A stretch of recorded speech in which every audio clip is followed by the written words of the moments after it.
The movie revolves around a woman named Noah from Portland, US. She frequently goes out on dates with people she met online, but so far she hasn't found the right guy. During one such date, she goes out with a guy named Chadwick. However, the man turns out to be a prick. All he talks about is himself and his money. As expected, Noah quickly becomes fed up with his behavior and tries to leave, but the man insults her for being a letdown. Despite this, she doesn't react and returns home. Later in the gym, she tells her best friend Molly about her yet another failed date. Molly cheers her friend up and assures her that she doesn't need a man. Afterwards, in the evening, Noah goes to pick up some groceries from a nearby store. At the supermarket, she meets a man named Steve. The two bond over cotton candy grapes, and by the end of their conversation, Steve asks for her number. For a moment, Noah is hesitant, but she ultimately decides to give him a chance and gives him her number. The next day, Noah tells Molly about her encounter with Steve at the store. She gushes over him, but also reveals that he hasn't texted her yet. Molly jokes that Steve is probably married.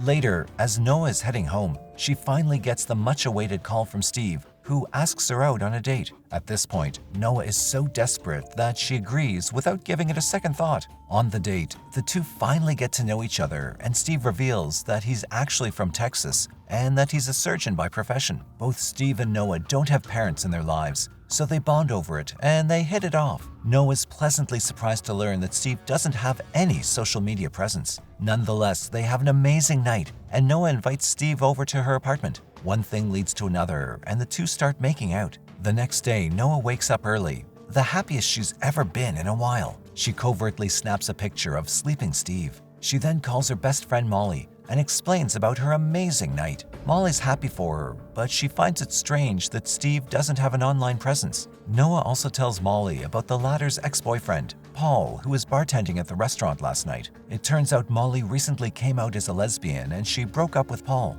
In the next scene, Noah again meets up with her new boyfriend and tells him about her friend Molly. After eating their hearts out, Steve asks her for a dance. Noah hesitantly agrees, but she ends up having a lot of fun. They eventually get exhausted and settle down. In the moment of silence, Steve asks her out on a weekend trip. Noah agrees, but Steve keeps their destination a secret, calling it a surprise. Later that night, Noah tells Molly about the trip, and the latter's naturally worried for her friend, as she doesn't even know where she's going with a man she's barely met. To calm her down, Noah sends her his picture. Molly calls him cute, but complains that she can barely see him in the snap. The next day, Steve picks Noah up and reveals that they'll leave for the trip the following day after spending the night at his home. Noah agrees, and on her way there, she tries to tell Molly about her whereabouts, but without success because of poor phone service. After driving for hours, Noah and Steve finally reach the latter's home, which is situated far from the city and other human settlements. There, Steve prepares a drink and asks her to guess the ingredients in it.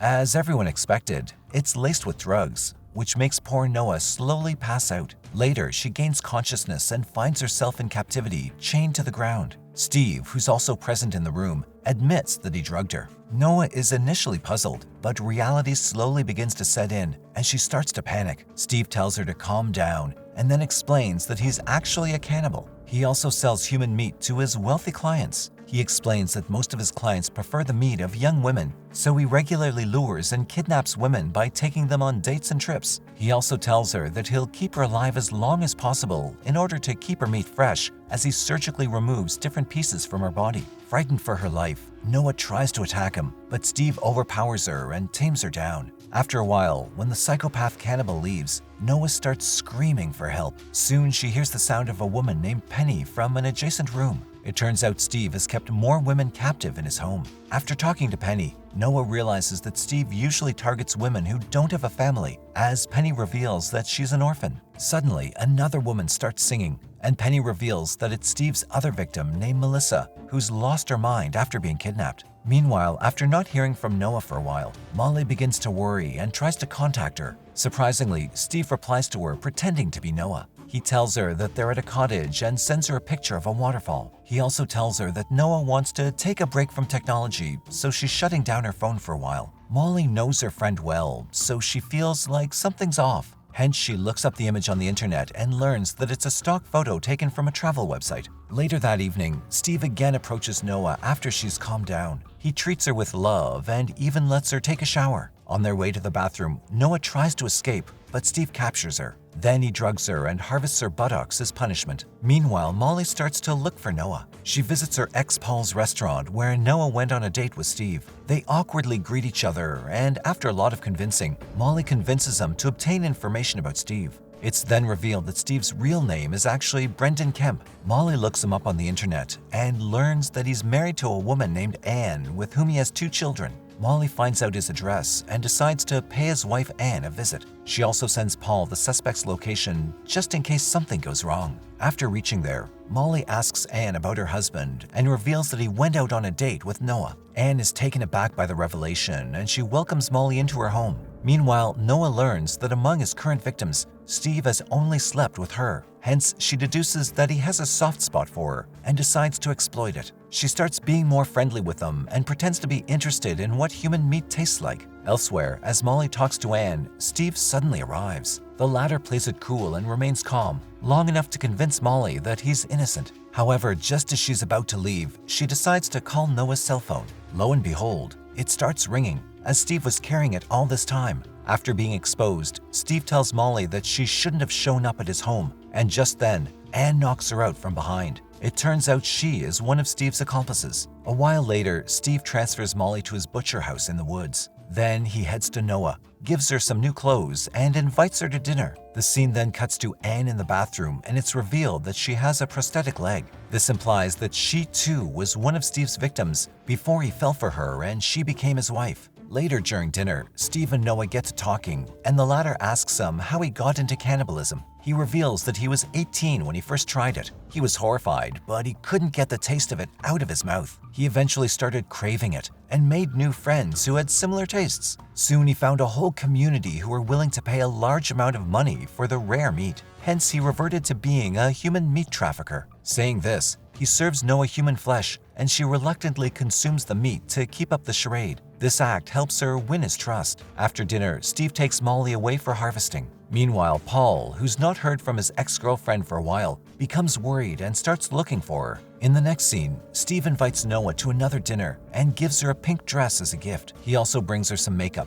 proving that he's seemingly falling for her. During dinner, Steve again serves her human flesh, and after she finishes it, he reveals that it was Melissa. Noah is internally horrified, but she keeps up her facade. Steve then shows Noah a hidden compartment filled with items belonging to his victims. It's clear that he's abducted and murdered dozens of women before Noah. It's also revealed that his clients like to receive their belongings of women being served as meat so they could feel closer and connected to their food. In the corner of the compartment, Noah recognizes Molly's phone and gets taken aback. Shortly after, Steve serves her breast meat and alludes that it might be tasting familiar. Noah pretends to like the meat, but soon breaks into tears. However, she claims that she's crying because she liked the meat, when she should be disgusted. After this, Noah collects herself and asks Steve for a dance. The cruel killer accepts the invitation and even uncuffs her. Taking advantage of the opportunity, Noah seductively dances with him and leads him to his bedroom. However, instead of giving him fellatio,